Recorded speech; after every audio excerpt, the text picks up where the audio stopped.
guys, this Production Music Live with a quick video. Let's go through some features we'd like to see in the next version of Ableton, and let's get started.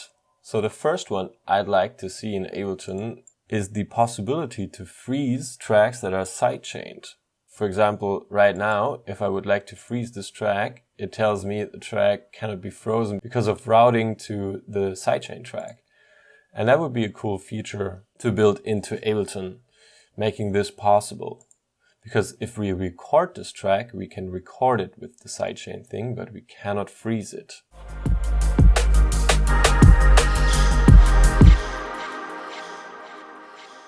The next feature I'd like to see is tagging and favoriting in the browser. So a lot of times I'm looking for sounds, for example, hi-hats or some drum samples or whatever type of sample. I'm going through the list and maybe I found a sample I like. And now I want to highlight that one for later use, or I want to favorite it and later go back and see my favorites. And it's possible to create a new folder and drag them in there and copy them in there, but I'd like to keep them in the place where they are, save space on my hard drive and just favorite them or tag them for typical genres or something, or styles. Another feature I'd like to have is increase the number of macros that are possible, because right now you can only automate 8 things in your macro controls and then you're done. And when you put in another grouped instrument and you want to use the ones that you have already used, it's not possible to go further than 8 macros. So that would be cool as well. Also, a nice option would be if we look at our piano roll here and we have one of our tracks, an option where we could see all the other notes in the track that are being used would be nice. So we click a knob here and it shows us our bass notes that are being used on our bass channels and maybe other melody notes that are already being used, so we can get better into layering and maybe remove a couple of notes from here because they're already playing somewhere else, so we don't fill up our frequency range too much and we can layer in an easy way. It would be nice to have the possibility to edit your audio a bit further instead of going to an external program here, but maybe that's a bit much to ask. I'm not sure. So another option that would be pretty cool is with the automations. Actually, for example, if we look at this automation, right now we only have the options to draw this automation in, play it, and delete it. There's no option where we can say, I want to deactivate this automation and check back later. For example, with our notes, it's possible. We are playing those notes now, and if we select all of them and we hit 0, we are deactivating them. They're still there. We don't have to drag them in again, and we can activate them again. So we have 3 options: activate, deactivate, and delete. That would be great for automations as well.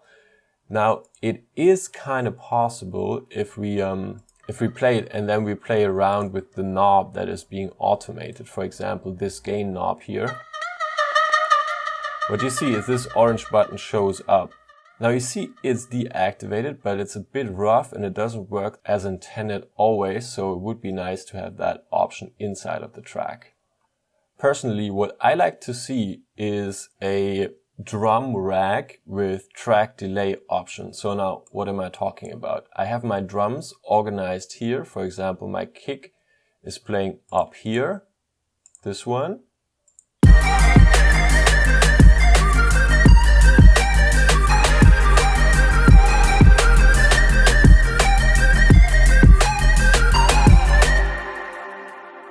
And you see I've negatively delayed this kick, so this kick is 3 milliseconds early to compare to all the other drum elements. And the snare, for example, is 4 milliseconds early.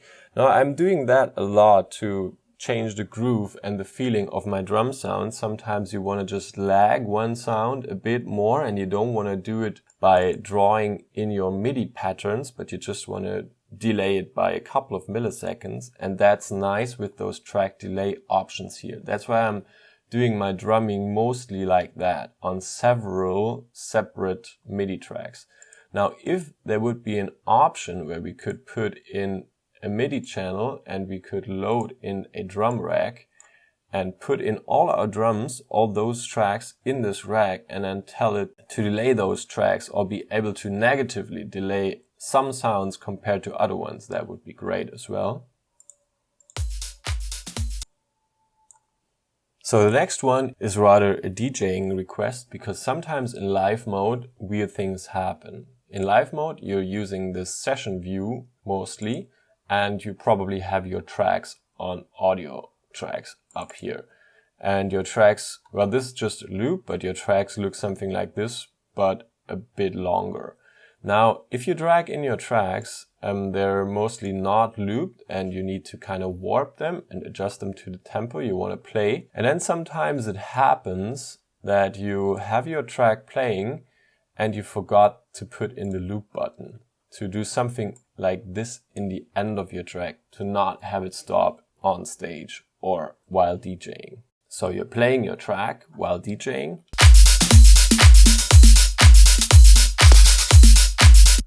And just to be sure, in the end of your track, you're always looping the last part so it never goes off. But if you forget to do that, it will stop. And now it would be great to have something flashing up indicating that your track is actually going to stop, and something a bit more visible than the one it's showing up. Than this one that's showing up here.